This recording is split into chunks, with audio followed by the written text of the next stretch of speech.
de la trajectoire. Et là, c'est un cas qui est très simple. Comment peut-on obtenir l'équation de la trajectoire? Tout simplement, à partir des données, on doit éliminer le temps. Nous voyons que sur Z, il n'y a pas du temps. Donc, il ne reste que X et Y. À partir de l'écriture de X de T et de Y de T, on va essayer de substituer le temps et arriver à une relation qui est Y avec X. Y avec X, c'est l'équation de la trajectoire. X en fonction de temps, Y en fonction de temps, ce sont des équations horaires. La première des choses, c'est différencier comment on nomme ces grandeurs-là. D'accord? Donc, une phrase pour compléter. Pour déterminer la trajectoire de G, pour déterminer la trajectoire du point G, pour déterminer la trajectoire du point G, il faut éliminer le temps.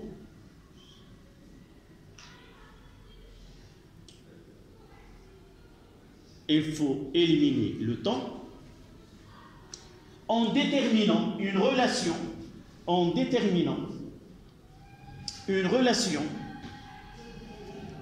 X, Y et Z, en éliminant. S'il te plaît, tu fermes la porte. Yallah. La prochaine fois, je ferme la porte à clé. C'est 5 minutes et pas plus. Donc, en déterminant une relation entre X, Y et Z. Donc, de là, qu'est-ce qu'on va faire? On écrira X est égal à T plus 1. Y est égal à 3T moins 2. Là, c'est la relation 1 et là, la relation 2.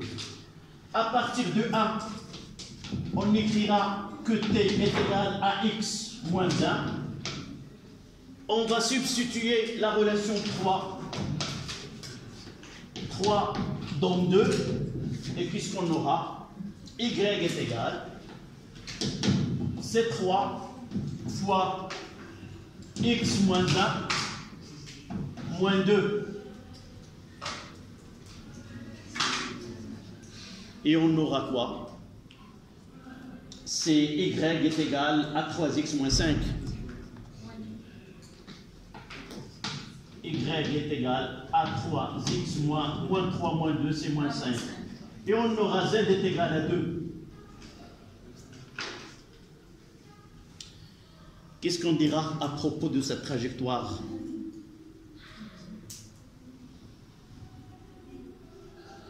D'abord, il y a une relation entre X et Y dans le plan.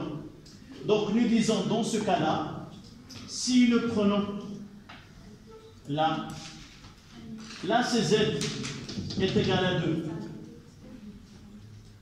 Si nous avons Z est égal à 0, on aura là. En quel plan on se situe si Z est égal à 0? Vous écrivez, tu m'as dit Leïla tout à l'heure. Est-ce que tu écris? Ramène-moi ce cahier. Yallah. Tu n'écris pas. Ta copine, toi, mademoiselle, tu écris? Ramène-moi ton cahier.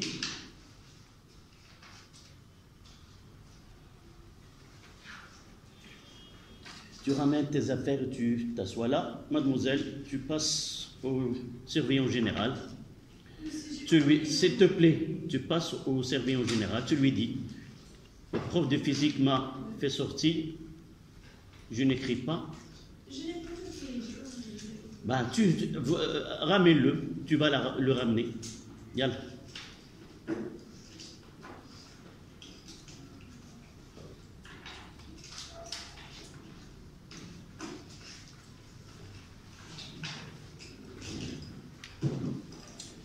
Donc, les grandeurs qui varient, mademoiselle, les grandeurs qui varient, ce sont X et Y. Donc, il s'agit là si x ou y, on va revenir au départ, au vecteur position. Si x varie, y varie et z varie, on a un mouvement dans l'espace. C'est un mouvement tridimensionnel.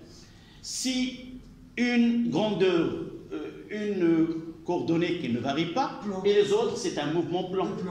Donc, dans ce cas-là, si z est égal à 0, on se situe dans le plan OIJ. Mais dans ce cas, z est égal à 2, on se situe dans un plan où z est égal à 1. Donc, le mouvement est un mouvement plan que s'effectue dans le plan z est égal à 2. Et quel est ce mouvement-là? Y est égal, c'est une fonction qui est affine. Et par la suite, c'est facile de tracer. Là, on aura y et la x, on trace la droite. Et on peut déterminer l'équation de la trajectoire. Dans ce cas-là, c'est une droite où y est égal à 3x plus 1. Donc, on essaie de dire comment traduire ceci par une phrase. Puisque x et y varient au cours de temps et z ne varie pas, on dit un mouvement plan. Connaissant la valeur de z, si 0 s'effectue dans nos plans OIJ, si nous avons z différent de 0 est égal à une valeur donnée plus 2, ça veut dire on cherche z est égal le plan qui passe parallèle à OJ et là z est égal à 2. D'accord? Donc vous notez. Le mouvement de G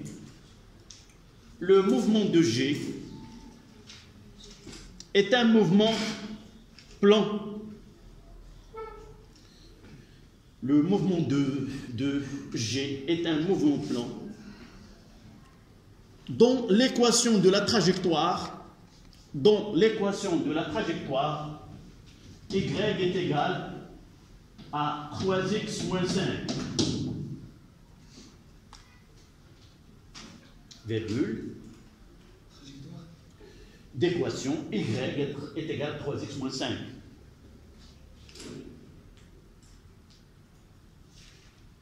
Virgule. Cette trajectoire appartient au plan. Cette trajectoire appartient au plan. Z est égal à 2. Z est égal à 2.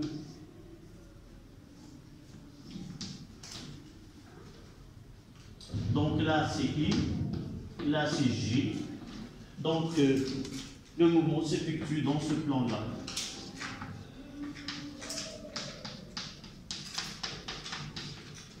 Où Z est égal à 2. Et si vous voulez qu'on essaie là, c'est vous voulez X et là c'est Y. On passe maintenant à 2,2. Le vecteur vitesse 2,2. Le vecteur, nous n'avons pas calculé au G. Oui. Dites-moi, est égal à l'instant T1. À quel instant on le note T1 par exemple? C'est égal à quoi? C'est la racine carrée. Je ne vais pas utiliser celle-là. Je reviendrai à là. C'est la racine carrée de T1 plus 1 au carré plus 3T1 moins 2 au carré plus 2 au carré.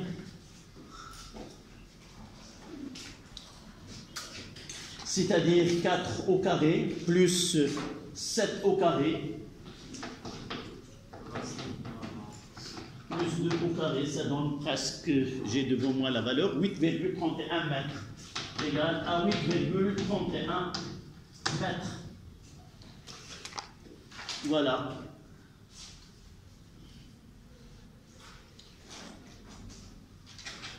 Le module de le vecteur position au G.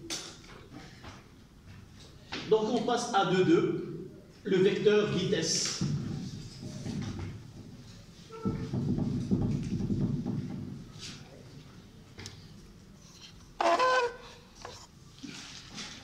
le vecteur vitesse.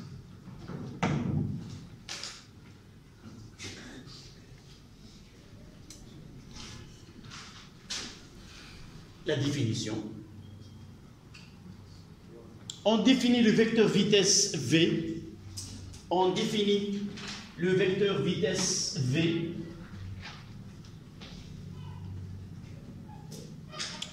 comme la dérivée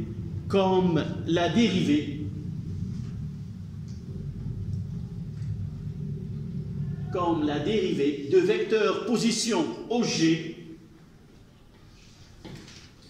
comme la dérivée du vecteur position en fonction de temps.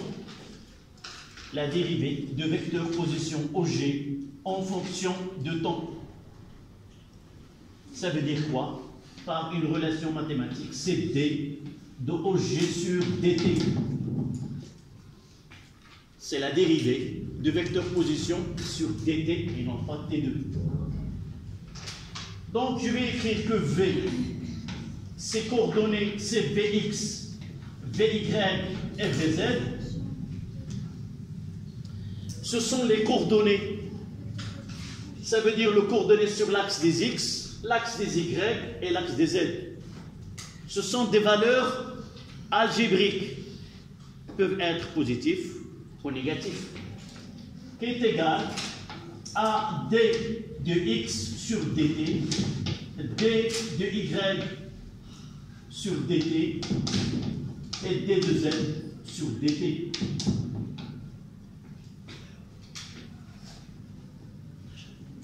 Là c'est Vx, et là c'est Vy, et là c'est Vz.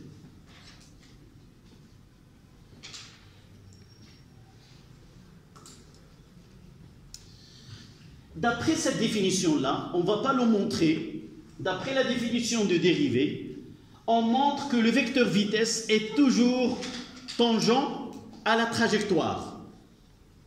D'après cette définition, le vecteur vitesse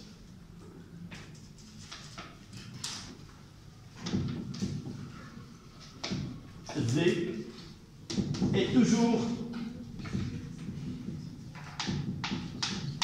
tangent à la trajectoire.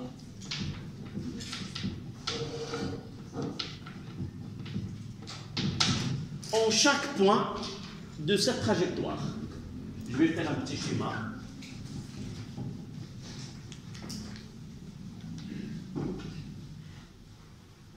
Évidemment, elle est orientée, ce vecteur vitesse orienté, selon. Donc, voici la trajectoire. Cette trajectoire, elle est orientée, qui nous donne le sens de mouvement.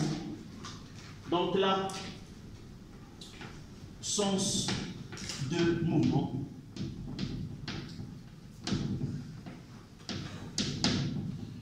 Je changerai la couleur de la trajectoire en blanc.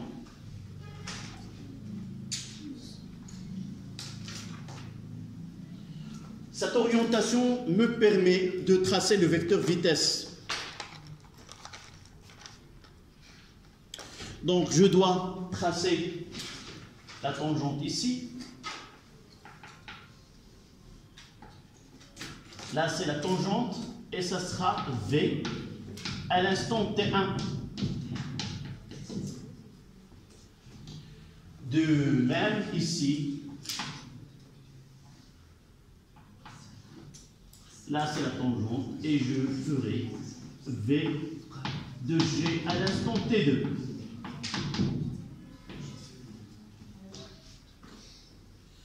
J'ai dit, là c'est la trajectoire.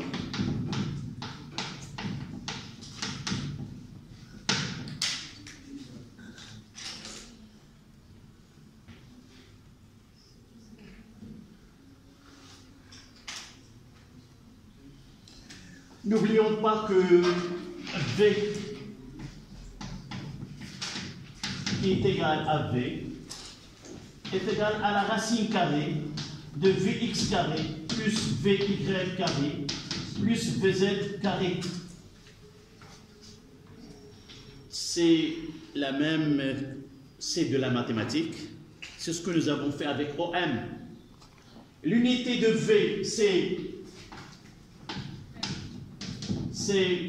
une longueur fois t moins 1, c'est-à-dire mètre seconde moins 1.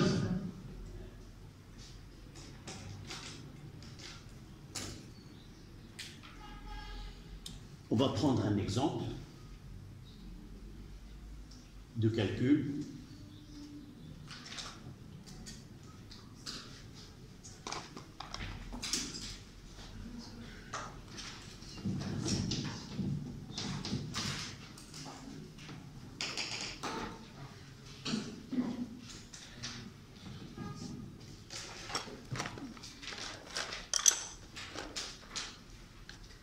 Je donnerai OM.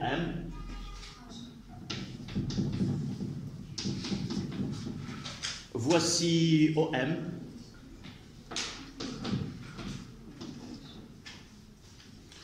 C'est 2t carré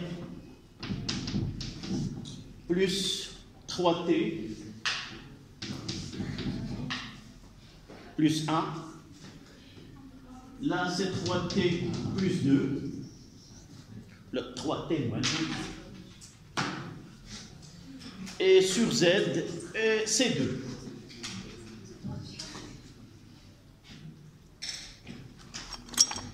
La question, c'est quoi?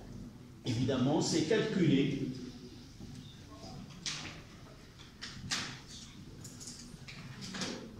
les coordonnées de vecteur vitesse au cours de temps.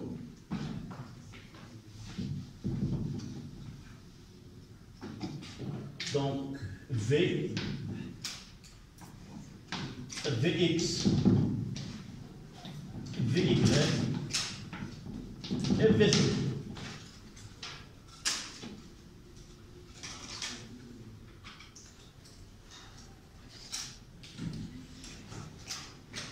Et par la suite, on demande de calculer V à l'instant t2 qui est égal 5 secondes.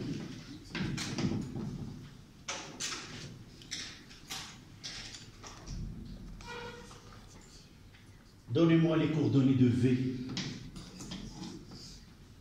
Vx, c'est quoi? D'après la définition que je viens d'effacer. C'est la dérivée de x. Donnez-moi la dérivée de x de t là. Là, c'est x de t. Là, c'est y de t.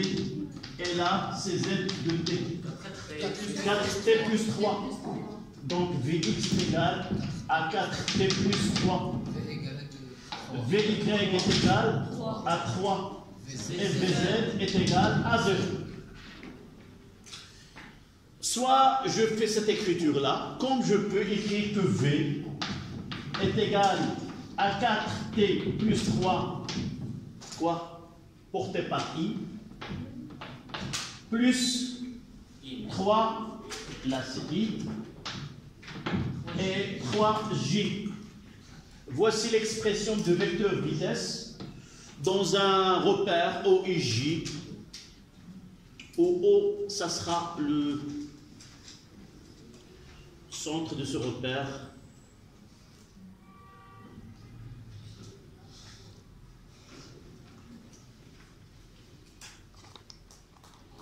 Donc V à l'instant T2 est égal, comme nous venons de voir, c'est la racine carrée, là. Vx, voici Vx, je remplace T par 5. Ça donne 5 fois 4, c'est 20, c'est 23 au carré, plus 3 au carré, plus 0 au carré. C'est 23,2. Ça donne 23,2. Et l'unité, c'est mètre seconde moins 1. Je vérifie.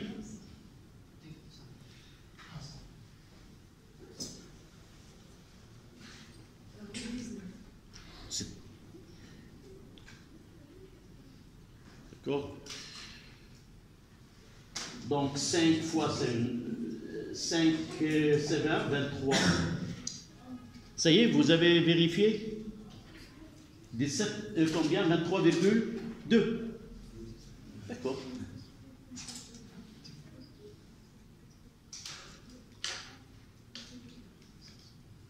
D'accord.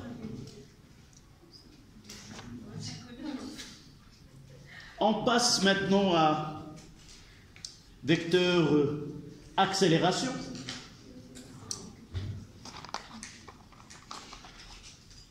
Donc 2, 3, vecteur accélération.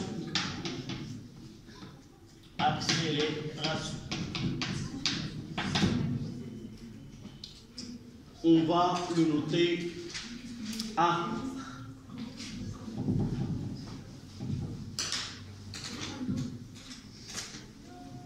« 23,2 mètres. Ceux qui n'ont pas terminé d'écrire, c'est 23,2 mètres seconde moins 23,2. D'accord? Donc, prenez la définition. On définit le vecteur accélération A.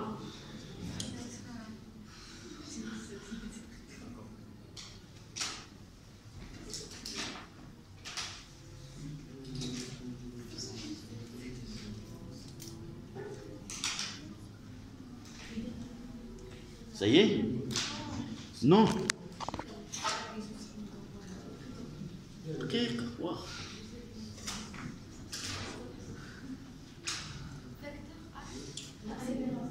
2, 3, vecteur accélération.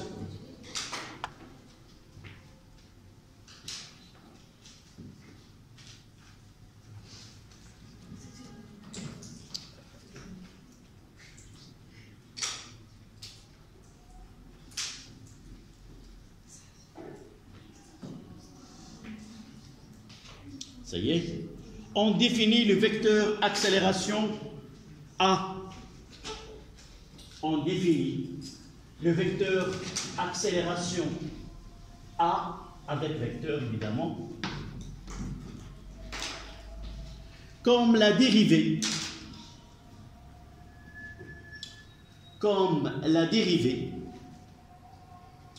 de vecteur vitesse V,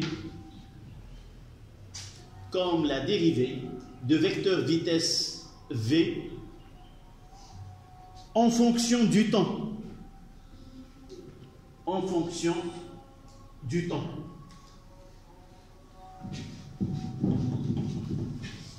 À la ligne, vous allez noter cette phrase mathématiquement. A est égal à d de V sur dt. C'est la dérivée de vecteur vitesse par rapport au, si vous voulez, en fonction de temps.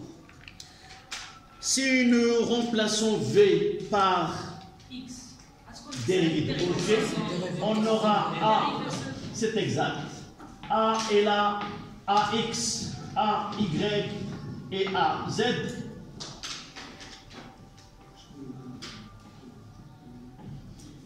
Qui est égal d'abord à d de Vx sur dt, d de Vy sur dt et d de Vz sur dt. Et ceci n'est autre que d2. S'il vous plaît, c'est pas d carré. d2. D'accord? d2 x sur dt2,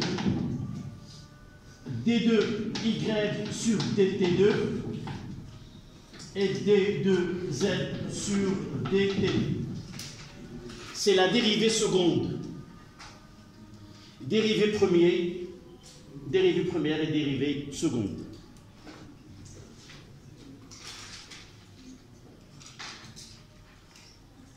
On prendra comme d'habitude un exemple.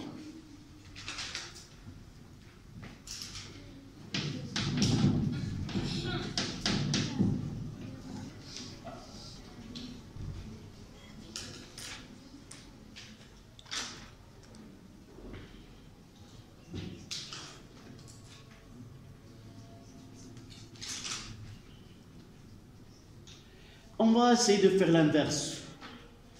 Je vous donne A et je vous demande et on cherchera les équations horaires. Voilà, on va faire ce travail, ce que tu viens de dire. Chercher primitif premier, primitif second. Donc A, c'est 4, 0, 0. Et je vous donne V à l'instant t est égal à 0. Là, c'est 2. Là, 0. Et là, 0. Et je vous donne OG à l'instant t est égal à 0. Là, c'est 2, 0, 0. Ça, ce qu'on appelle les conditions initiales. Ce que j'écris. Je ne sais pas pourquoi j'ai espacé trop. Là, je dois écrire de même hauteur, là. J'ai écrit là, c'est 2, 0, 0. Et là, 2, 0, 0. J'ai dit, on va... Mademoiselle? De là à là, c'est la dérivée de V. Et de là à là, c'est la dérivée. Si je remplace Vx, c'est d de x sur dt. D sur dt, d sur dt, ça sera d2 de x sur dt2. D'accord? Là, j'ai dit, ce sont les conditions initiales.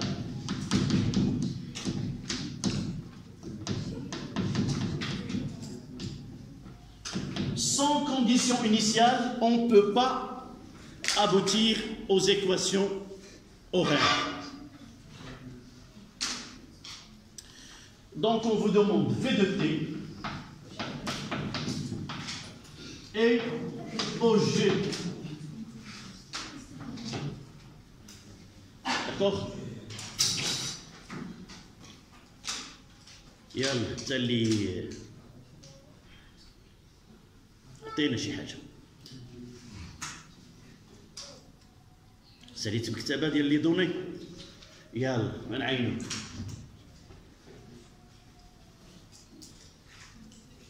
ماشي زعما الوقت ديالك تبقى شاد.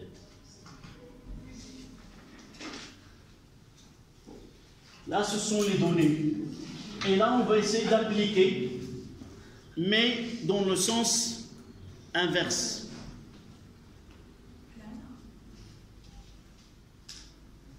On va essayer de faire ce travail-là. On passe de là à là. Et de là à là.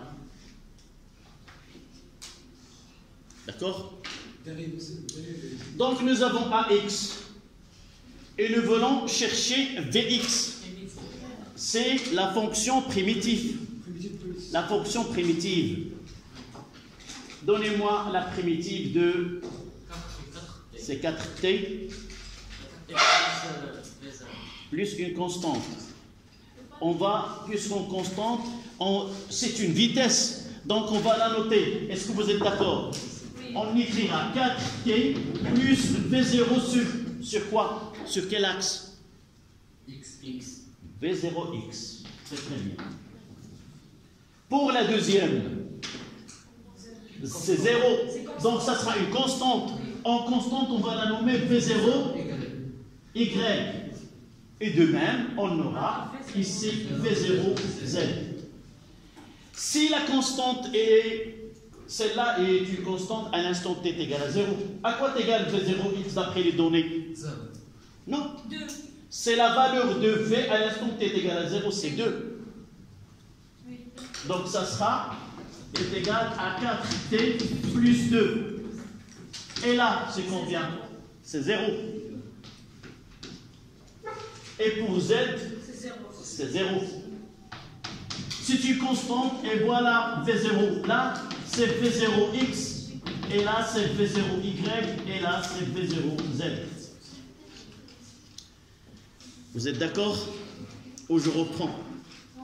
C'est... D'accord. Donc je vais écrire de nouveau ce vecteur vitesse.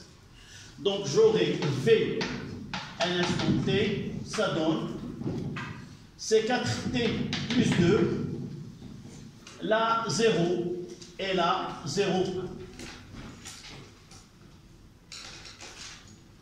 Maintenant, je veux OG. Là, c'est quoi? C'est 2t au carré. C'est OG, c'est x de t. Quelle est la relation? Là, c'est... Comment? Oui, primitif de quoi? Non, d'abord, on écrit. On sait que V de x est égal à d de x sur dt. C'est ça la clé. Et là, Vy est égal à d de y sur dt. Et dz, c'est d de z sur dt. Je vais l'écrire, c'est pas OG là, c'est équivalent.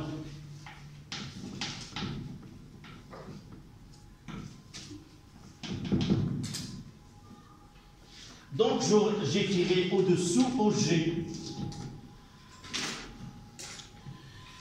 Donc pour trouver x, il faut chercher la primitive de Vx. Ça donne combien?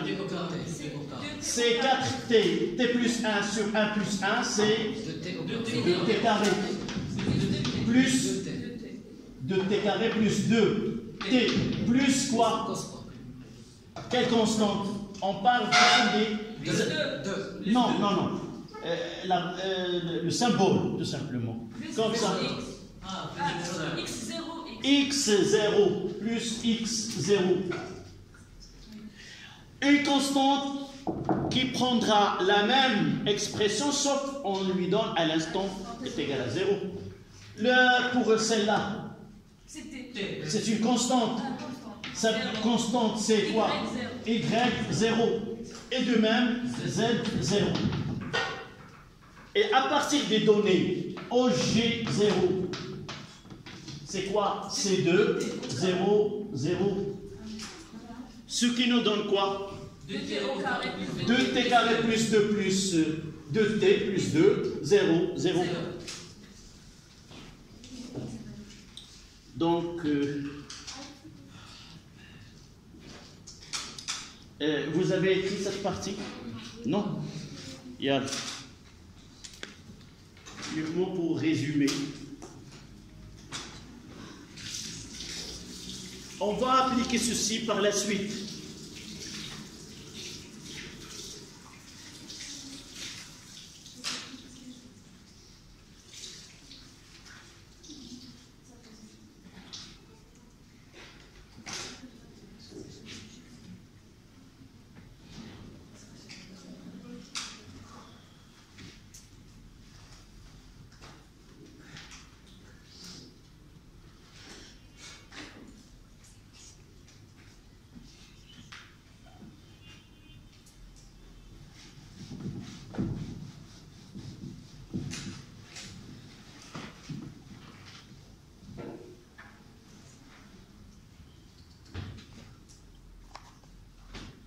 Donc on peut écrire OG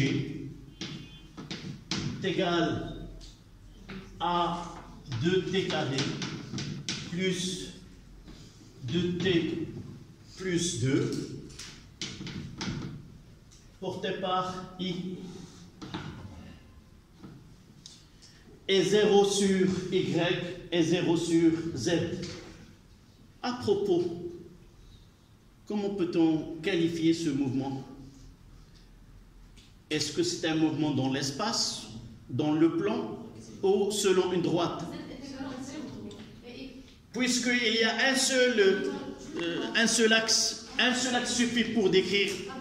Donc c'est un mouvement rectiligne. Se fait sur l'axe, sur OI. Si nous avons trouvé ici Y est égal, qui n'est pas nul, on aura un mouvement plan.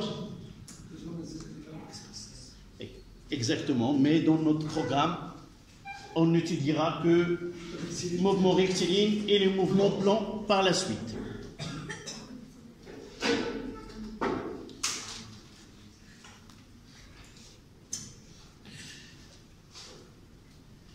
Donc le prochain 3 en chiffre romain, ça sera, on va essayer d'étudier quelques mouvements particuliers. On va revenir à ce mouvement rectiligne. On parlera de mouvement rectiligne uniforme, mouvement rectiligne uniformément varié. Ce sont deux types de mouvements qu'on va rencontrer par la suite. Ça sera, Inch'Allah, le samedi. Et on terminera cette leçon par les lois de Newton, après avoir présenté ce que nous venons d'étudier maintenant. C'est quoi? Les utiles. On a commencé non pas par les lois, mais par les utiles mathématiques qui va nous aider à appliquer d'une façon plus correcte, plus simple, ces lois de la mécanique ou les lois de Newton. On s'arrêtera ici.